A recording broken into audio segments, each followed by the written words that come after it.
Sejam muito bem-vindas ao nosso podcast semanal. Aqui discutimos sobre saúde mental para bancárias no que diz respeito ao pânico, estresse, ansiedade e depressão, para ajudá-las a ter uma vida mais leve. Eu sou Carvalho. Eu sou a Tamires Miranda. E o nosso tema do episódio de hoje é 8 maneiras de tirar o foco da ansiedade. Fica com a gente. Tamires, bacana falar com você novamente, ainda mais tratando de um tema tão comum, né? Ansiedade. Nós somos tão ansiosos, eu sou super ansioso. Eu até costumo brincar, né, que eu sou igual peru, entre aspas, né, que eu morro sempre na véspera. Eu tô sempre ansioso. Quando me fala alguma coisa, eu fico ansioso mesmo. Acho que todos somos dessa forma. Então eu já quero começar fazendo uma pergunta para você. Quais maneiras de tirar o foco da ansiedade para tentar ter uma vida assim mais serena, mais calma, mais tranquila? Bom, hoje eu separei, assim, existem várias formas de tirar o foco da ansiedade. E hoje eu tirei, eu tirei 8 maneiras de tirar o foco da ansiedade. E uma delas é a questão do exercício físico, fazer academia, fazer algum tipo de exercício físico. E por que isso é importante? Porque isso traz um benefício que o nosso próprio corpo produz, né? Assim, provavelmente você já deve ter ouvido falar da endorfina, ou quem nunca ouviu falar sobre endorfina, é um hormônio que o nosso cérebro produz, que dá a sensação de bem-estar, né? Provoca um humor melhor, né? Ele tem até, ele chega a dar até a sensação, ele serve até como analgésico. Então, é um hormônio que pode ser trabalhado. E é um hormônio que você praticando exercício físico te leva a ter essa sensação de bem-estar.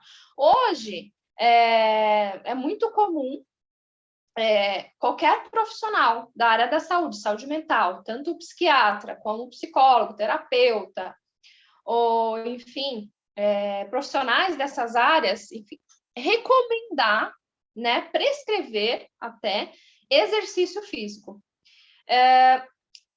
Tem pessoas que gostam, na maioria das vezes as pessoas não gostam de praticar exercício, tem as pessoas que são um pouco mais assíduas, mas aqui a gente tenta falar de uma forma mais dinâmica, mais compreensiva mesmo, porque as pessoas possam entender que não é porque a gente fala de academia ou de um exercício físico, seja atividade de alto impacto, por exemplo. A gente pode citar alternativas para que várias pessoas, né, com necessidades diferentes possam ter esse contato com a atividade física. Então, quando uma pessoa ela não pode ter, por exemplo, um contato com uma atividade física com um impacto forte, por exemplo, musculação. Então, mas tem várias outras modalidades que dá para ser utilizado, assim como luta, né? Às vezes a pessoa não pode correr, mas ela pode fazer uma caminhada. Então, assim, existem maneiras de praticar o exercício físico para promover esse bem-estar, promover endorfina, promover essa cadeia que te leva aí a um bem-estar. Então, hoje eu promovo essa consciência no consultório, etc. e tal. Sempre recomendo que esteja com exercício físico em dia, para que o dia comece melhor. Só que a gente fala por que é importante, no caso, né, de fazer o exercício físico, porque além de me trazer um bem-estar, principalmente na questão da ansiedade, na questão do pânico, e a gente já prevê essa questão de uma possível depressão, não só a questão da importância, simplesmente jogar para as pessoas que isso é importante. Não é só fazer exercício físico que a minha vida está salva, não vou ter mais ansiedade. Não é bem assim. Não é simplesmente, beleza, vou fazer exercício físico, 2 km por hora, vou fazer isso em 15 minutos, ponto. Já fiz o meu exercício do dia, já ok, e já está resolvido. Não é bem assim. Não é fazer exercício por exercício. Como fazer? Como eu devo fazer para que eu tenha um benefício, né? E que entre nesse mérito de como maneira de tirar o foco mesmo da ansiedade. Não é simplesmente fazer por fazer, mas colocar como se fosse uma missão do seu dia. Inclusive, eu tenho 2 exemplos de pessoas que trabalham comigo. Ele já nasceu com uma doença autoimune. Eu não conheço muito a história, não fico perguntando muito, sabe, para não entrar muito em detalhes, mas ele já contou assim bem brevemente a história para mim, porque ele sabe que eu tenho uma vida muito sedentária. E ele fica meio que tentando me incentivar, sabe, me incentivar a praticar mais esportes. Aí eu falei para ele, é quase como um milagre. Ele até brinca, mano. Ele chegou até a me zoar, ele fica me zoando, mandando às vezes vídeo dele fazendo exercício, praticando exercício, mano, ele é muito doido. E ele tem realmente uma doença autoimune. Os médicos já, não vou dizer que desenganaram ele, mas já colocaram que ele não vai ter uma vida, não era para ter uma vida normal, ou ter a vida dele abreviada, né? Uma série de sentidos. E ele falou que ele colocou na cabeça dele meio que o exercício como se fosse uma válvula de escape. E ele é, assim, na minha opinião, assim, ele é meio doidão, assim, nesse negócio. Mas doidão pro bem, assim. Então, às vezes ele fala assim, cara, tô fazendo nada, mano. Sei lá, tô meio pensando coisa ruim. Vou correr 5 quilômetros. E sai, sei lá, põe a roupa de esporte dele, porque ele faz maratona, meia maratona, já correu São Silvestre. Ele faz mesmo. Aí vai fazer 5 quilômetros.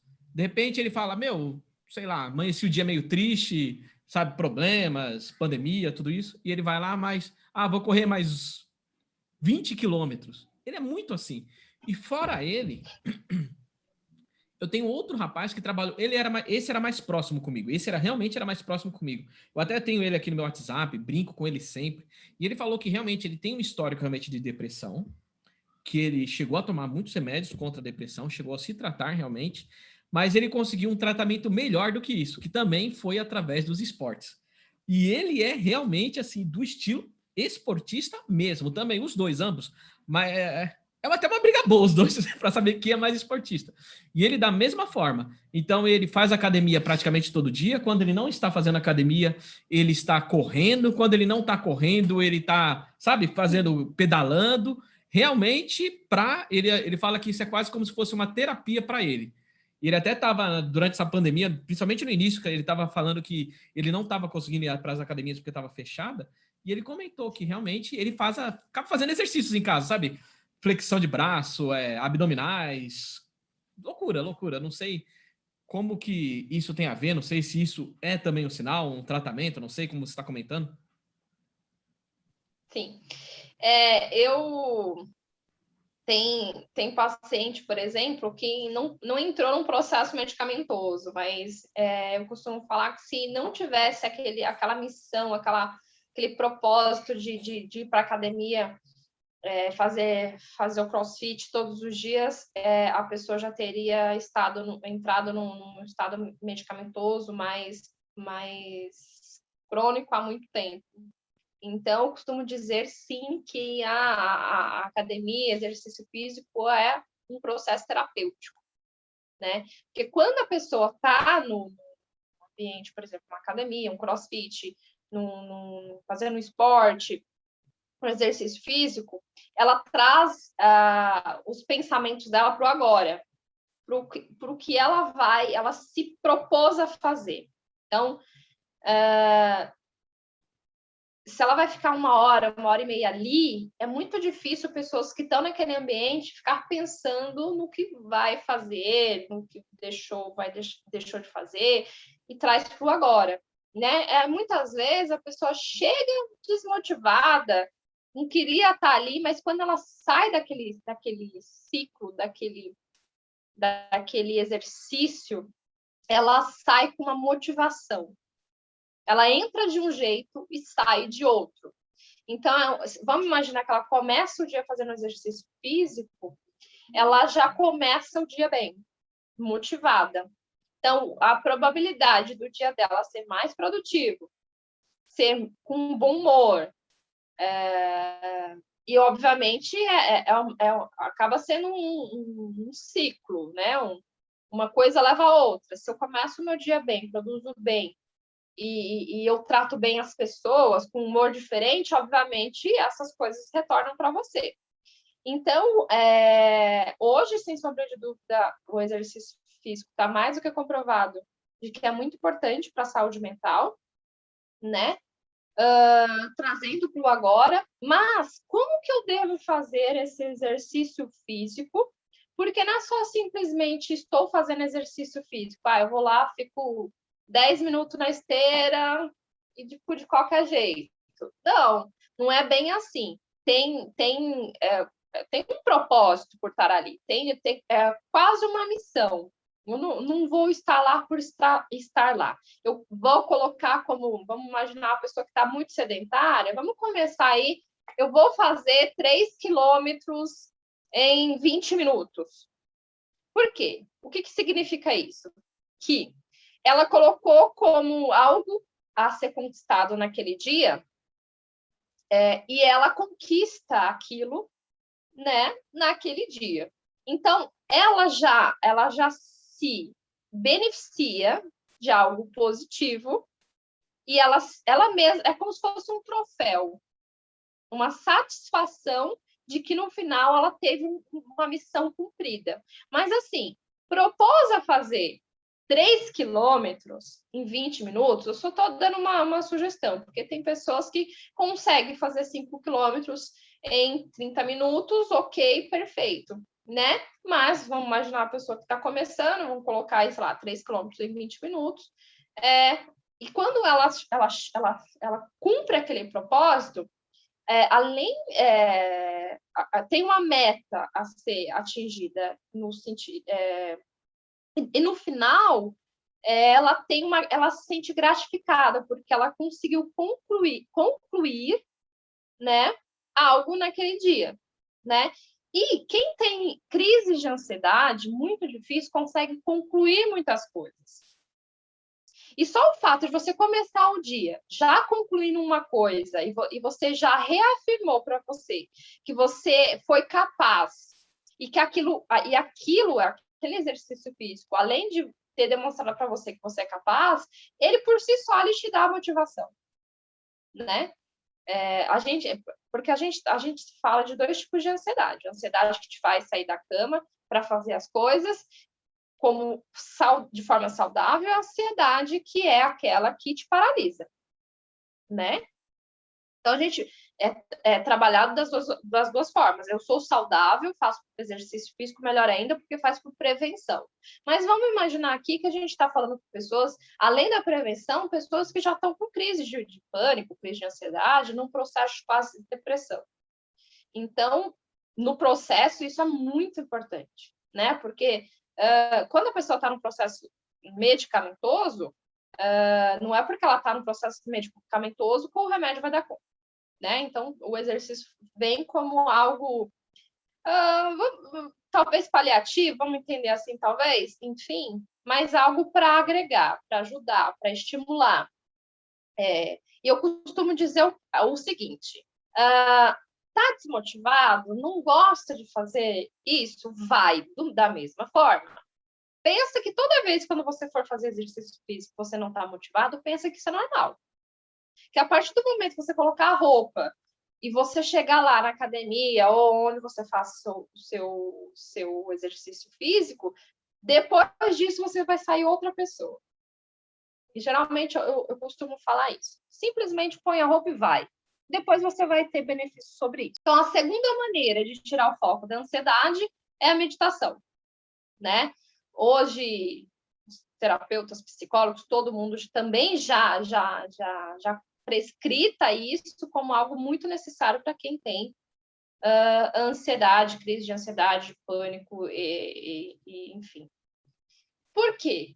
Por que a meditação? E é muito engraçado. É engraçado, é meio complexo quando a gente está tratando pessoas que têm ansiedade, que são pensamentos muito acelerados, e é justamente a meditação entra para isso, para esse intuito, Mas como que essas pessoas que não conseguem parar quieto, não conseguem prestar atenção em nada, trazer essa pessoa para ficar 10, 15, 20 minutos ali, 18 minutos parada, né? Não necessariamente sem pensar absolutamente nada, né?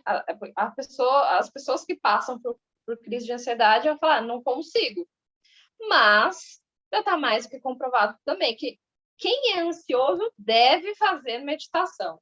Tem que ser como se fosse uma alimentação do dia. É difícil? Num primeiro momento pode ser difícil, porque a pessoa realmente está com a cabeça, né, vários tipos de preocupação e não consegue mentalizar no agora, etc.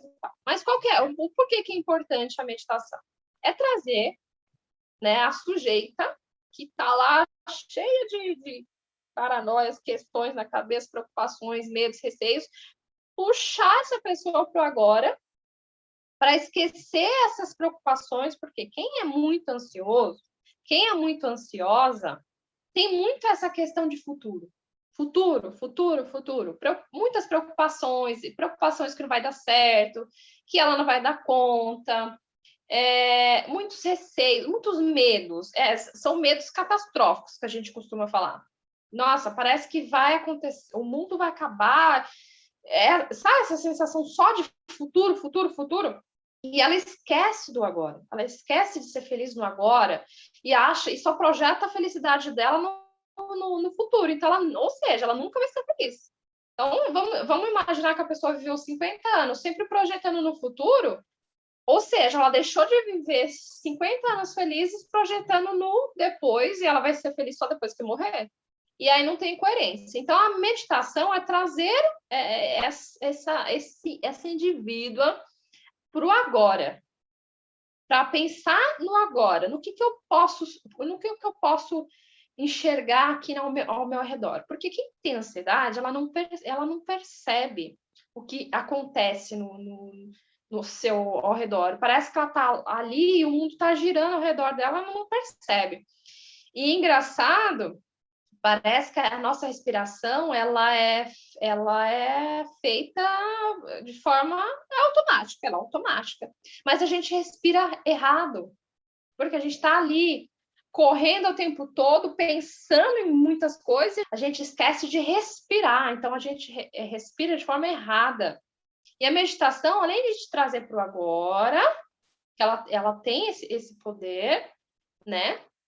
Pode ser difícil um pouco no começo, mas pode ficar tranquila que vai dar certo. Hoje, a meditação indicada para quem tem ansiedade é a guiada, porque ela consegue, como ela mesmo diz, ela te guia, né? Você não fica perdido ali. E ela te ensina a respirar adequadamente. Então, o que a gente pode perceber e entender que pessoas que têm crise de ansiedade, muito comum, tem a falta de ar. E por que tem essa falta de ar? Será que não é porque fica muito tempo ali sem respirar adequadamente, o corpo fala, você tem que respirar e fica... Porque imagina só, quando você cai no mar e você fica muito tempo embaixo d'água, sem respirar, quando você sobe, como que você fica? Ofegante. E quem tem crise de ansiedade tem essa dificuldade de respirar.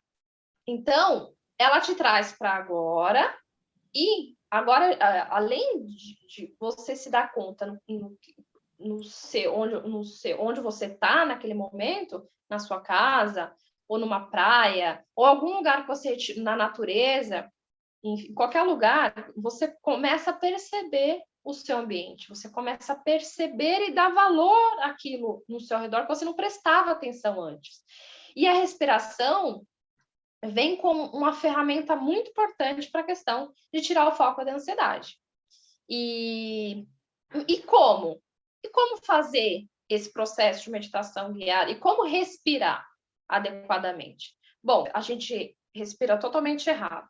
E o correto ali na meditação, né? Eu costumo também falar aqui no YouTube, na internet, no Spotify, tem alguns guias,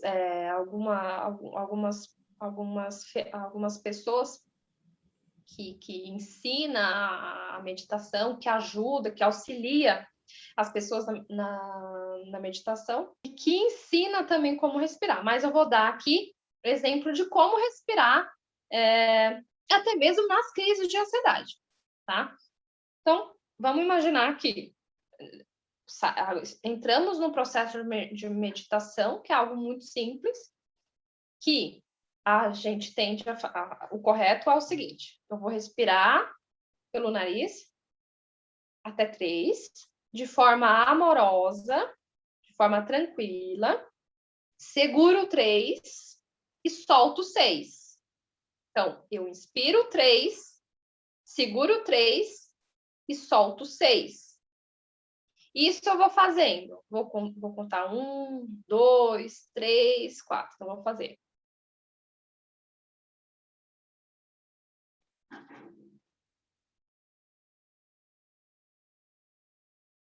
E você vai contar até 10. Isso não é só para quando você está em crise. É como forma de prevenção. Então, você acorda um pouco mais cedo, ou na hora do seu intervalo, etc. Mas isso para criar rotina. Tá? E quando tiver num processo de crise, para 10 minutos, 15 minutos, respira, solta. Em alguns momentos você já vai sentir a melhora e você estacionar para o agora. Você vai sentir de imediato. Porque a gente costuma falar que assim, você está lá, né? Meu Deus, eu preciso terminar aquele relatório, eu preciso fazer aquilo, eu preciso fazer aquilo outro, não sei o quê, e eu preciso. Você está naquela neura de que preciso, e esquece que se você tirar 10 minutos, respirar, trazer para o agora e voltar, você passa a ser mais criativa. Você passa a ser mais produtiva. Você consegue enxergar de forma diferente do que quando você está toda atordoada ali, cheia de coisas para fazer. Quando você volta desse processo, você já começa a ter uma outra perspectiva do que está acontecendo ali. Né? Não vai criar um pânico do que se você tiver... Porque, meu Deus, vou perder 10 minutos. Não, às vezes você vai ganhar o dia inteiro por causa de 10 minutos. Você parou. Tá? Então, a meditação é importante por causa disso, porque te traz para o agora, né? Porque é muitas questões de futuro e trazer o respirar adequadamente, né? Tamires, eu fiquei com uma dúvida. Vou fazer uma pergunta sincera para você. Claro. Primeira dúvida. Quando fala principalmente nessa questão de meditação, para alguém que é mais pragmático, não é tanto dessa coisa do pensamento positivo, não é tanto dessa questão do respiração. Eu, por exemplo, não consigo me imaginar parando alguns minutos para respirar. Além de não conseguir parar alguns minutos para respirar, eu não consigo, eu não consigo me imaginar, por exemplo, tendo algum benefício disso. Eu consigo, é claro que eu acho que meio que cada um tem sua fórmula, não sei se é essa maneira correta de se colocar.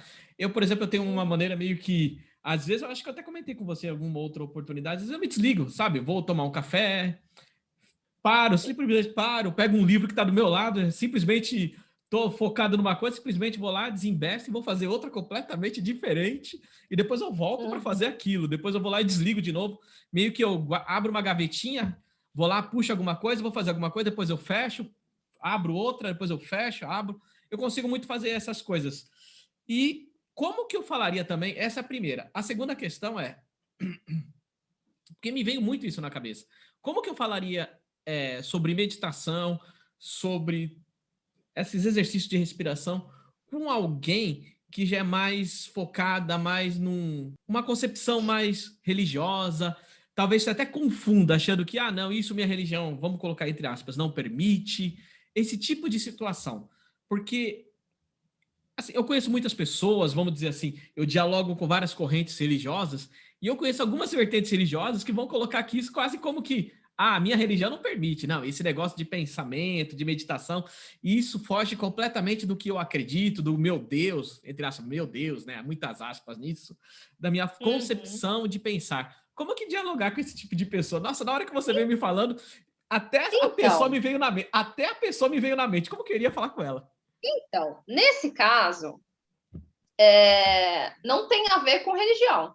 É uma ferramenta que vale muito a pena e está mais do que comprovado que, para quem tem crise de ansiedade e pânico, e já hoje, terapeuta, psicólogo, enfim, pessoas da área de saúde mental recomenda isso, com certeza, e eu sou uma delas, e sou prova viva de que isso funciona.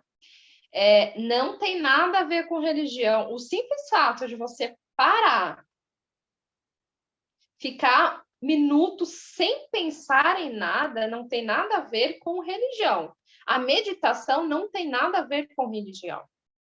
É uma ferramenta utilizada de forma neutra que não induz você a nenhum tipo de religião. Por exemplo, tem uma ferramenta da religião católica, por exemplo, que a gente não vai entrar no mérito de religião aqui. Mas, por exemplo, o terço é algo meditativo, né?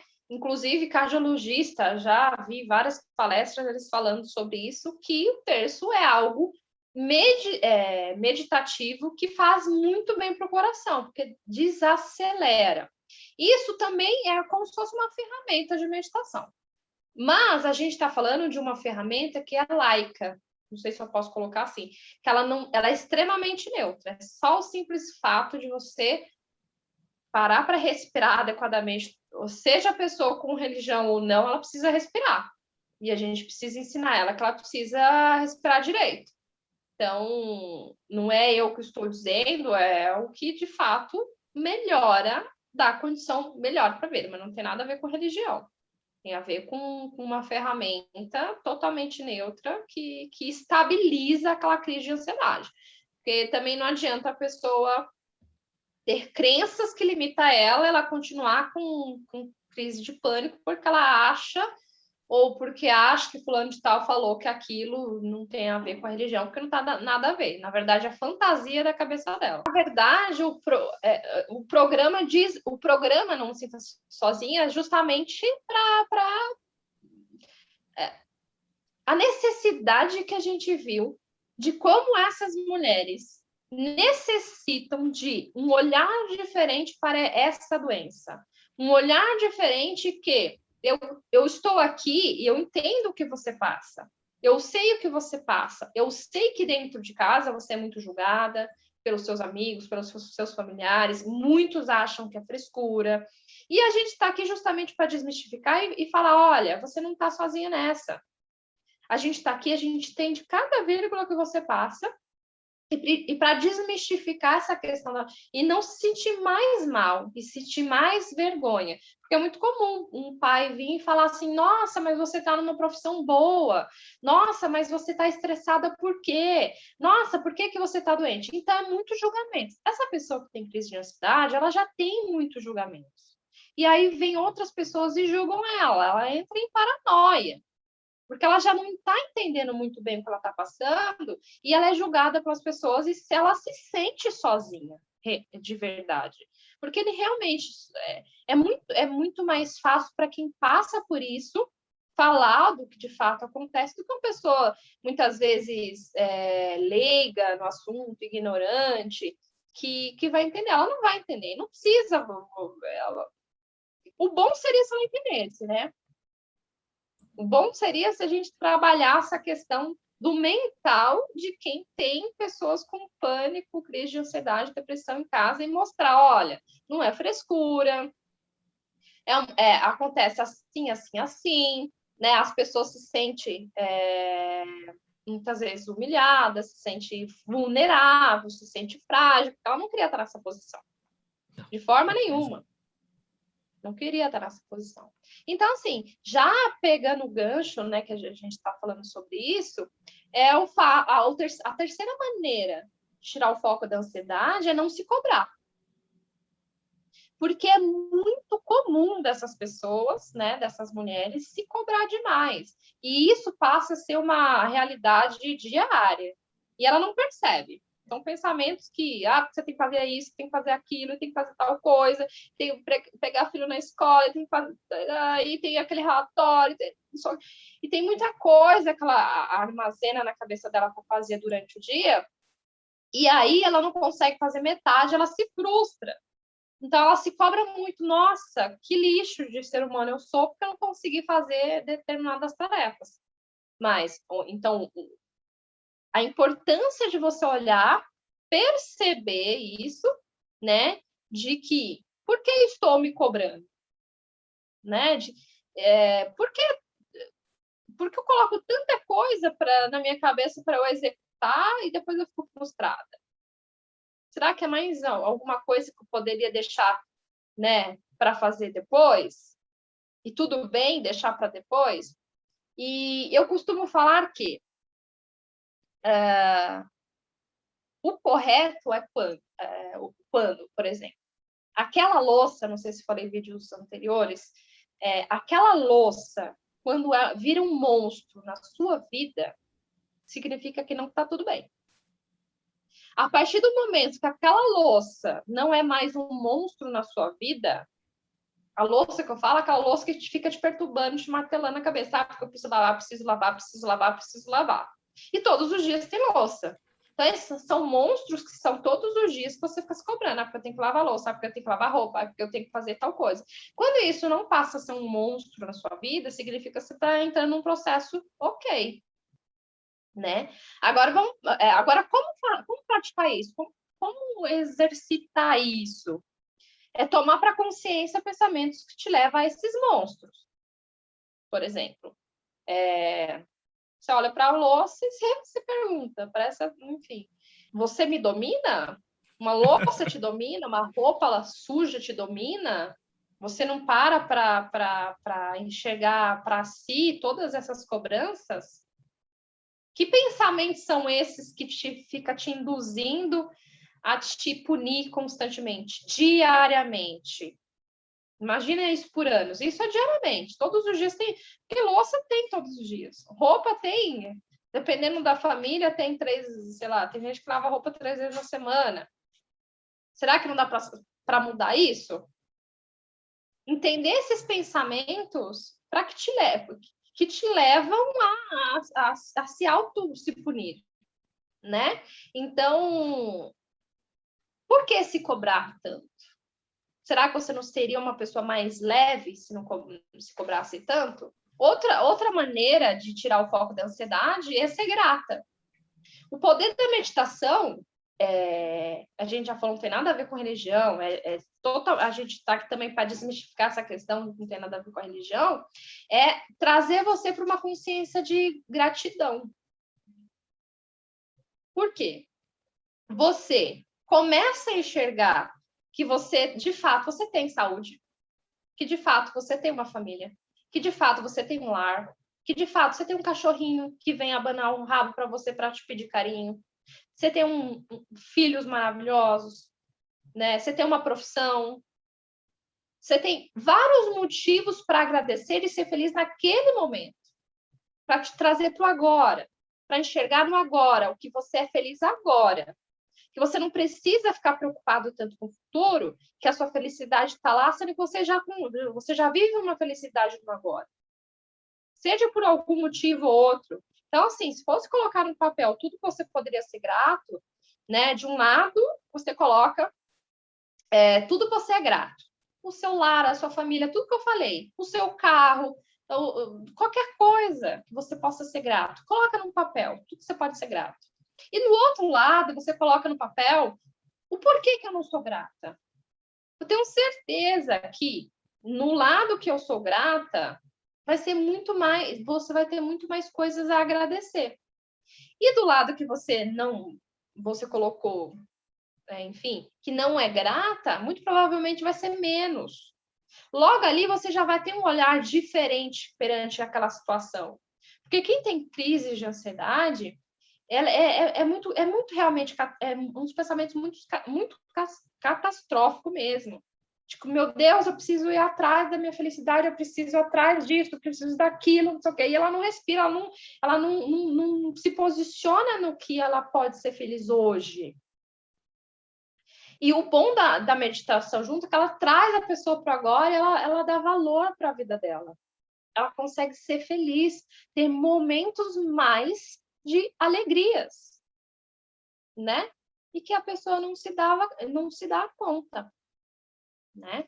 Então, esse processo de gratidão é muito importante. Depois eu vou falar sobre outras maneiras também, mas antes disso eu vou falar sobre a quinta maneira de tirar o foco da ansiedade, que é descansar, né? Então, assim, eu já sei que a louça, a roupa suja não precisa mais ser um monstro na minha vida. Só que, será que eu parei para pensar e falei assim, olha, quantas horas por dia eu estou dormindo? Qual que é o horário, mais ou menos, que os médicos costumam falar que precisa ter que é o correto ter? Vamos colocar 8 horas, 7 a 8 horas de sono? Ponto. Agora eu faço uma pergunta. Você está dormindo 7, 8 horas por dia? Se você falou que não, porque agora eu te trouxe para reflexão. Se você está falando que não, significa que é um ponto a você regular. Você não prestava atenção antes, mas agora você vai prestar atenção. Você tem que dormir 7 a 8 horas por dia. Não dá? Tá. É só você colocar você como uma prioridade na sua vida. Você se colocar como uma pessoa importante. Tirar coisas que, de repente, você pode ficar sem e colocar coisas que sejam importantes para a sua vida. E não adianta também colocar desculpas. Você tem que ser importante para você. Então, o sono é primordial. Descansar é primordial. Né? Começar 5, 6 horas da manhã e terminar 10 horas da noite para executar qualquer coisa que seja, exercitar a mente, enfim, a gente está falando de cansaço físico e mental. E hoje as coisas estão cada vez mais puxando para o mental. Se o meu mental não está bem, o meu físico paralisa. Então, se eu não tenho, por exemplo, uma noite de sono decente, adequada, o meu corpo, ele paralisa. Ele precisa repor energia. E não é à toa que a gente dorme. Tem um motivo. Então, além do sono, descansar, como que eu devo descansar? Bom, eu já trabalhei 8 horas por dia, eu já trabalhei 9 horas por dia, para que eu vou inventar mais de fazer mais coisas e mais tarefas? Para que eu vou colocar mais coisas no meu dia a dia, entulhar coisas no meu dia a dia, enfim. Eu até vou trazer uma situação minha, que eu tenho uma cachorrinha, né? E gosto de plantas e tudo mais, e eu queria dar mais uma companhia para a minha cachorrinha. Só que cachorro dá trabalho. É muito bom ter cachorro, né? E aí eu falei para minha mãe, né, que eu ia pegar um cachorro para fazer companhia para minha cachorra. E a minha mãe falou uma coisa muito importante que me trouxe a reflexão. Para que você vai trazer mais um problema, mais uma dor de cabeça, mais trabalho para você? E aquilo me fez refletir. Poxa, olha aí. Olha eu trazendo mais dor de cabeça, mais trabalho, sabe? Mais preocupações. E aí eu falei assim, poxa, ali, ó. Um gatilho que poderia aguçar mais a questão da ansiedade, né? Trazer as questões de pânico, né? E aí, poxa, uma palavra, uma situação. Isso é uma das situações que isso pode ser mudado, entende? Tipo, eu coloco, além do cachorro, o que mais que eu trago para minha vida para me dar problema? Eu trago o problema do outro para minha vida? Será? Eu sinto muito ciúmes, de repente, é um problema que eu trago para minha vida também? Mas eu acho que essas questões é para um outro episódio, mas é só para ficar um adendo aí, mais uma situação de que o que eu trago, né? E deixo de descansar para ficar trabalhando aquilo que eu estou trazendo para mim, enfim. Mas é muito. Aí por isso que eu trago essa importância do descansar, O meu corpo precisa descansar para eu estar no dia seguinte bem, produzir legal. Porque se eu já trabalho demais durante o dia, não durmo direito, a probabilidade de amanhã eu não executar uma tarefa boa é muito mais provável que não. E não adianta ficar se dopando de café e etc., o energético, porque o corpo vai reagir de alguma forma. Né? Você está punindo o corpo. Então, você está ali, ó, induzindo querer que ele faça mais e mais e mais, só que aí a conta chega, né? Então, descansar é primordial. E pessoas que têm crise de ansiedade, normalmente tendem a esquecer que precisa descansar. E não é assim. Precisa descansar para repor energia e tudo mais. Até o fato de pensar gasta energia. Deixa eu só te perguntar, pessoas que têm questão de, fora crise de ansiedade, também insônia, também entra nessa parte? A insônia pode ser vamos dizer, um Muito. sintoma Nossa, da perfeito. ansiedade, ou ansiedade com sintoma, tudo Perfeito. junto e misturado, não sei. Perfeito a sua pergunta. Porque muitas vezes você tem insônia e você acha que é algo aleatório, é algo que não precisa se preocupar. E eu falo que hoje um dos meus principais gatilhos, não gatilhos, mas o principal start para eu entender que não está certo quando estou no processo de insônia. Toda vez que você tiver insônia, se questione, se pergunte. Porque o processo de insônia geralmente está ligado com preocupações, com coisas que você viveu durante o dia, coisas que você vai viver no futuro. De repente, são tarefas que você tem que executar no dia seguinte ou no mês que vem. Então, é derivado de preocupações. Então, toda vez que tiver insônia na sua rotina, é um indicativo que tem que prestar atenção. Primeiro de tudo, é o meu fator principal. Tá com insônia, tá errado. Não tem que ter insônia. Não tem que ter. Você tem que dormir 7, 8 horas por noite. Uma das principais coisas que quem tem ansiedade, o sono tem que estar em dia. Se não está em dia, se questione como que eu posso reverter isso. A gente já sabe que o sono é importante. Como que eu faço para que eu não traga problemas do meu trabalho, do meu dia a dia, para a cama? Sempre quando vir pensamentos na cama, se questione e pergunte por que esses pensamentos estão vindo. Não quero pensar sobre isso. Então, descansar a gente já sabe que é uma ferramenta muito importante. Não se boicote, coloca isso na sua agenda, que descansar faz parte do seu processo, faz parte do seu dia a dia, é necessário ter bom sono, etc. E tal. Outra maneira de tirar o foco da ansiedade é você delegar tarefas. Então, a gente fala para um público feminino, que algumas são solteiras, moram sozinha, outras são casadas, são mães solteiras, são casadas, mora com a mãe, mora com os pais, mas tem uma dinâmica com várias coisas para ser resolvida durante o dia e muitas tarefas e várias situações diversas. Então, vamos imaginar que você é uma mulher que é casada e tem filhos. Então, muito provavelmente falei em vídeos anteriores sobre essa questão e provavelmente eu vou ressaltar por várias vezes. Mulher, por si só, ela já tem essa questão de centralizar coisas para ela, porque o outro não vai fazer bem, porque o outro não vai fazer certo, porque só ela sabe fazer bem, e centraliza. E também porque a família, outras questões vieram para ela e falaram assim, ó, você tem que cozinhar, você tem que passar, você tem que arrumar a casa, tem que cuidar dos filhos, e hoje em dia tem que trabalhar. Então, assim, vamos entender que somos centralizadoras, já entendemos isso.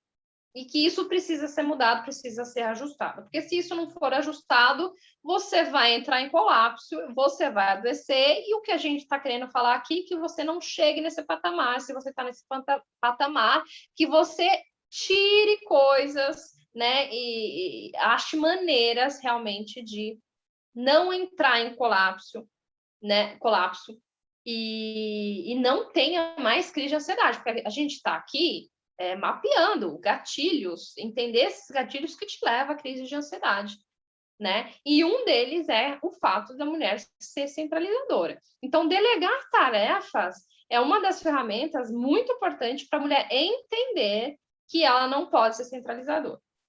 Bom, um filho de 9, 10, 11 anos já tem idade suficiente para fazer alguma coisa dentro de casa. Não precisa preservar seu filho de ele arrumar uma cama, arrumar os brinquedos dele. Ah, mas ele não vai fazer direito? Eduque, ensine, delegue coisas para ele fazer.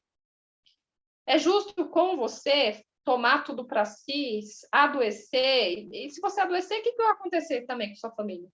Eles vão ter que fazer de qualquer forma.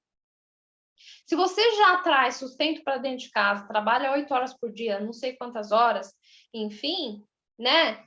Atribua tarefas. Se você consegue, por exemplo, pagar diarista, né? No caso de quem pode pagar diarista, por que não pagar diarista? E eu falo isso porque eu errei também. Eu poderia ter pago diarista. Eu economizei com diarista, né? O que eu tinha 2 vezes por semana, para querer economizar, deixei uma vez por semana, mas eu saía da cozinha 11 horas, meia-noite, quase todos os dias, arrumando bagunça do ex-marido. Não estou aqui para falar mal do ex-marido, não estou, de forma nenhuma. Mas olha o tanto que isso me consumiu. Eu chegava 8 horas da noite do trabalho, ia para a cozinha, ficar até 11 horas, meia-noite ali, e no final o marido chegava e falava assim, mas ué, o que você fez tanto? E aí, aquilo, enfim, é uma situação constrangedora e tudo mais. Mas assim, quem foi que errou também? Qual que é a minha parcela de culpa nessa situação? Eu tinha diarista 2 vezes por semana. Por que eu não deixei? Por que eu quis economizar? Eu gastei muito mais depois com tratamentos, etc, tal, para me voltar por agora, enfim, do que o que era pago com diarista. Então, eu não sabia delegar, porque eu achava que eu sabia fazer melhor, e eu não. E tudo bem. Quem errou? Eu errei. Então, se você tem possibilidade, se você pode, porque às vezes você fala, não tenho dinheiro, será que não tem mesmo? Porque depois, para você bancar um pânico, bancar uma crise de ansiedade, é muito mais caro. Então, se hoje você pode atribuir tarefas para uma diarista, uma vez por semana, 2, enfim, faça isso. É uma das ferramentas que tem que estar como se fosse no seu diário que você carrega para cima e para baixo. Acho que todas as ferramentas, todas as maneiras que eu trouxe aqui, justamente você tem que carregar, entender e colocar na prática de fato. Outra forma, outra maneira de tirar o foco, né, é ter pensamento positivo. Vamos entender pela lógica de que eu já sei que você, ansiosa, se preocupa demais, tem medos demais, receios demais. Voltando novamente, medos catastróficos. Parece que o mundo vai acabar, que, meu Deus do céu, e só pensa as questões negativas. Essas questões que você pensa de forma negativa, que tudo vai dar errado, que você não vai dar conta, ai meu Deus do céu, preciso correr para resolver, parará, faz você entrar num looping de pensamentos negativos que te leva a perder energia, que te faz você não executar tarefas. Você entende que você entra num processo de pensamentos negativos, drena a sua energia, e depois, no final, quando você precisa executar tarefas, você não consegue executar tarefas? Então, assim, isso é uma forma. Agora, quando você pensa de forma positiva, que tudo vai dar certo, sim, e acredite, banque isso, vai dar certo. Você não entra nesse looping de que eu gasto energia com pensamentos negativos é aquele, meu Deus do céu, eu tô nervosa, eu preciso fazer isso, eu preciso fazer aquilo, porque eu não vou dar conta. Esse tipo de pensamento, porque você já para aqui no pensamento positivo. Você não entra nesse looping. E, por consequência, você não vai gastar toda essa energia e, no final, você não vai dar conta de fazer o que você tem que fazer. Das tarefas que você tem que executar. Porque você economizou tudo isso de energia. E você consegue executar as tarefas com mais tranquilidade. Por quê? Imagina um motor que ele precisa de gasolina. Se você aperta muito o acelerador, a gasolina ela evapora. Se você pressiona o acelerador de forma mais branda, mais tranquila, a gasolina vai durar mais tempo. Então, a analogia é essa. Pensa você como um motor. Se você acelera demais, a sua potência, pode ser, naquele momento, parece que a sua potência vai muito, né? Vai ser rápido. Mas no final ela não vai dar conta do processo. Mas se ela for mais tranquila, ela vai conseguir fazer todo o percurso com a mesma gasolina. Então, o pensamento positivo é nessa linha, nessa analogia, para não pensar que é só pensar positivo, não sei o que, é assim, não é fácil. Não, a gente não está querendo dizer que é simplesmente fácil, mas é mais fácil pensar por essa analogia. Economizar pensamentos que te gastem energia para que você não fique menos produtivo e não consiga executar tarefas, porque a gente sabe que quando você se propõe fazer algumas coisas e não dar conta daquelas coisas que você foi atribuída, você não executa no X tempo que você colocou, por exemplo, você se frustra e vira uma cadeia. E a frustração vira angústia, né? Enfim. Então, o pensamento positivo é nessa analogia e a importância disso. Você consegue executar muito mais coisas quando você está de forma positiva do que quando... Porque, assim, se algo vai dar errado mesmo, para que eu vou fazer? Não vou nem gastar nada, enfim. Né? Então, outra maneira também é a questão de fazer coisas prazerosas. E é muito interessante a gente falar, ressaltar, que precisa fazer coisas que te dão prazer, porque crise de ansiedade te leva para o pânico, e do pânico te leva para a depressão, e a depressão ela faz você ficar mais em casa, mais desmotivada, sem ânimo, você deixa de fazer coisas que você gostava, você deixa de ter autocuidado, então você era uma pessoa vaidosa, já não está mais vaidosa, já não se cuida mais como antigamente, já não interage mais com pessoas. Então, eu trago aqui para a consciência que se você se vê nesse estágio de que o seu autocuidado já não está muito interessante, você já não penteia mais tanto cabelo, você já não sai mais de dentro de casa, se você tinha uma frequência de sair pelo menos 2 vezes por semana, você não está saindo mais nenhuma, você não está se socializando, você deixou de fazer coisas que você gostava e agora você acha normal ficar em casa sem fazer nada, desânimo, dormir o dia inteiro. Então, isso é mais uma questão a ser analisada. Se isso está acontecendo, não é normal. E questões prazerosas te trazem para... por mais que você ache que eu não estou afim de fazer tal coisa. Uma pessoa com depressão é normal dentro da depressão, que ela não quer fazer tal coisa porque ela está em estado de desânimo. Mas o que eu costumo falar é o seguinte: se você sabe que você gosta de interagir com suas amigas, faça isso mesmo que você não queira. Porque é a mesma coisa de praticar exercício físico. No primeiro momento, eu odeio fazer isso e tal. Mas depois você é gratificada com sensação, com endorfina, com hormônio de bem-estar, etc e tal. Você já fez aquilo que te trouxe um benefício. Então, o processo de fazer coisas prazerosas, estar com a família, né? viajar, estar com os amigos, conversar, qualquer coisa que te dá prazer. Faça isso mesmo que alguma coisa ali está falando para você, não quero, não vou, não é para mim, eu vou passar mal, etc. Tal. Não precisa ser logo de cara você já querer ir para o Canadá. Não é isso.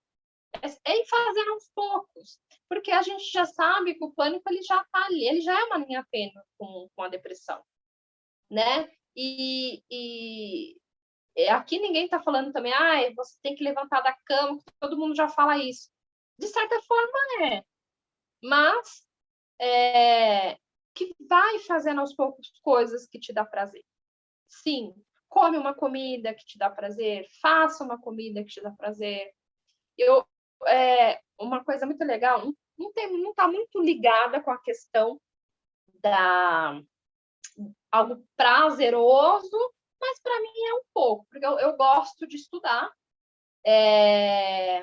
Não sei se a gente chegou a falar, mas eu, enfim, fiz pós-graduação, fiz MBA em gestão empresarial e eu estava num momento bem, numas crises de ansiedade bem elevadas, que é aquela sensação, aqueles pensamentos, eu não vou dar conta, eu não vou conseguir, etc. e tal. Não é bem uma questão de prazer, mas um pouco de necessidade, que eu estava terminando essa MBA, essa pós-graduação, e eu tinha que fazer uma prova muito importante, que era de cálculo. Imagina, você com crise de ansiedade, né? Para quem já teve pânico, entende. Às vezes, você não consegue nem lavar uma louça, que você se sente paralisada. Quanto mais fazer uma prova de pós-graduação com cálculo, que era a prova de finanças na época. E aí, e aquele pensamento, eu não vou dar conta, eu não vou dar conta, eu não vou dar conta. E meu ex-marido falou, não, você vai dar conta, pode colocar no YouTube, vai estudar, você vai conseguir. E lá na minha cabeça uma voz falava, não, você não vai conseguir, e que deixa para lá, eu não vou fazer mais, vou tirar DP, etc. e tal. Aí o meu ex-marido na época falou para mim, olha, você consegue. Vai, estuda. E isso é uma das coisas que é muito importante para mim, eu carrego para mim hoje, porque aquela motivação que eu achava que eu não daria conta, um empurrão, praticamente foi um empurrão, e eu agradeço, sou muito grata por causa disso. Eu simplesmente, naquele dia, eu estudei, entrei no YouTube, eu fui tranquila fazer a prova. E eu ainda ensinei pessoas na sala a fazer a prova. E eu tirei 9 na prova. Então, aquilo foi mais do que uma prova de que, quando eu pensar que eu não vou dar conta, é coisa que eu acho que eu não vou dar conta. É o pânico e a ansiedade dizendo que você não dá conta, né? Não tem muito a ver com a questão do prazer, no fato de ser algo que estudar não é uma coisa que dá muito prazer para a maioria das pessoas, mas é uma coisa que me gratifica, porque eu gosto de sempre estar atualizada, estudar, etc. e tal. Mas acho que isso vale para as pessoas que estão numa cama, que não consegue sair da cama, que não tem motivação para fazer mais nada. E que sim, existe a motivação de que você... É uma ferramenta que você pode utilizar para você sair dessa situação, tá? Então, fazer coisas prazerosas são maneiras de sair dessa crise e etc e tal, né? Então, é muito importante. Então, a gente falou da academia, que é muito importante, da questão de endorfina, de cumprir executar um exercício, uma tarefa, e depois você, como se fosse um troféu. E depois a gente falou da meditação, não se cobrar, ser grata por por tudo, descansar, delegar tarefas, pensamentos positivos, fazer coisas que te dão prazer, são ferramentas fundamentais para quem tem crises de ansiedade. Espero ter ajudado aí vocês. Espero que você consiga compreender um pouco aí, Carvalho. Consegui sim, consegui pegar sim, foi muito claro, foi facinho aí de entender. Inclusive, eu sempre tenho uma dúvida. Eu fiquei com uma dúvida, Pode se bem que eu mandar. acho que você já respondeu, mas eu fiquei na dúvida. Você falou muito dessa questão do pensar positivo. Eu vi que você falou, mas eu fiquei meio que na dúvida, não ficou tão claro para mim. Como que uma pessoa que já está ansiosa, às vezes a ansiedade é mais um dos tantos sintomas, como depressão, crise de pânico, você mesmo contou. É aquela coisa, aquela desenho do iceberg, né? É só uma pontinha, tem muitas coisas mais profundas e adjacentes ali, muita coisa que tem que desenterrar ali. Como que uma pessoa que já está tendo crise de pânico vai conseguir ter pensamento positivo? Não fica meio que quase como você falar para uma pessoa que está deprimida, você falar, não, sai, vai se divertir, vai no cinema. Não é meio, sei lá, contraproducente? Eu não sei. Isso ficou meio... Não ficou muito claro para mim. É bem complicado quando a gente fala para uma pessoa que está com depressão, etc., tem um pensamento positivo, porque ela não consegue encontrar positivismo em nada. Mas é uma ferramenta que eu costumo falar que substitui pensamentos negativos por pensamentos positivos, por mais que seja difícil. Por exemplo, naquele estado de uma depressão, eu já estava num processo de depressão, que eu tinha pensamentos negativos no sentido de que eu não vou dar conta. Eu tinha aquilo muito claro na minha cabeça, de que não ia dar conta. Só que vem um pensamento positivo que substituiu esse pensamento negativo. E que me fez ter êxito em determinada situação e que, no final, eu tirei 9 na prova. É difícil, sim, porém, o que eu costumo falar é que a gente tem que ser gestor das nossas sensações, das nossas emoções. Quem gerencia somos nós. Nós somos responsáveis pelos nossos pensamentos. Então, se eu já consigo identificar pensamentos negativos que me levam a deixar de fazer tal coisa, eu já consigo identificar, mapear esses pensamentos, eu já consigo, estou pensando por essa linha de raciocínio. Se eu pensar por essa linha de raciocínio aqui, substitui essas questões negativas aqui e eu vou ter um outro tipo de comportamento. Igual você falou, parece uma ponta do iceberg, mas enfim. Mas se eu começar a atribuir tudo de forma negativa, a pessoa não consegue ter estímulo nenhum para sair da cama. Mas substituir, identificar o pensamento que te leva a ter pensamentos negativos e substituir por pensamentos mais construtivos, né? Então, por exemplo, quem está no estágio muito crônico de ansiedade, que é o estágio que paralisa demais, perde muita energia e a pessoa o corpo dela só pede cama. Faça tarefas, pequenas tarefas, né? Por exemplo, eu tenho, sei lá, uma loucinha para lavar, uma coisa para fazer aqui, uma coisa para fazer ali. Anota aquilo que você tem para fazer, não guarda na sua cabeça e executa de forma no seu tempo. Depois que você conseguiu lavar aquela loucinha de forma tranquila, daquelas 3 coisas só faltam 2.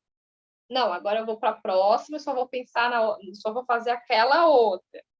Depois terminou de fazer aquela tarefa, das 3 já executei 2. Vai e faz a terceira. Pronto, fiz a terceira no meu tempo, de forma tranquila. Pronto. Aquilo dá a sensação de que você foi produtivo, a sensação de que você foi útil. Porque o que mais frustra alguém que tem crise de ansiedade é que ela não se sente útil. Ela se sente frustrada por não executar uma tarefa bem feita.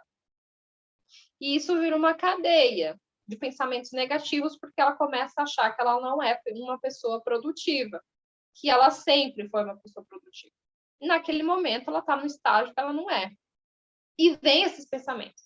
Identificar realmente faz muito parte do processo isso. Entende? É igual você tá dormindo, no processo de você tá na cama, pronto para dormir, e vem pensamentos, você deixa os seus pensamentos virem. E vem 1, 2, 3, 4, 5 horas ali você na cama, sendo que você poderia estar 5 horas dormindo. E você deixa esses pensamentos tomarem conta, né? Só que você também pode falar para os seus pensamentos o seguinte: olha, eu não quero isso. E você descarta. A mesma coisa os pensamentos negativos. Eu não quero isso para mim. Eu não quero pensar sobre isso. Pode ser difícil num primeiro momento, mas acaba sendo uma dinâmica. Eu não quero pensar sobre isso, eu descarto isso.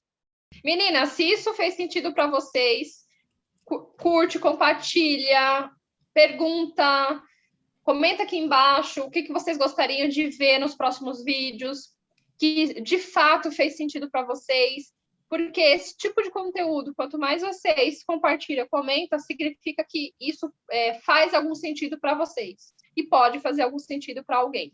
Se você conhece alguém que está com crise de ansiedade, pânico ou no começo de depressão, compartilhe esse tipo de conteúdo com elas, copie esse link, manda para elas,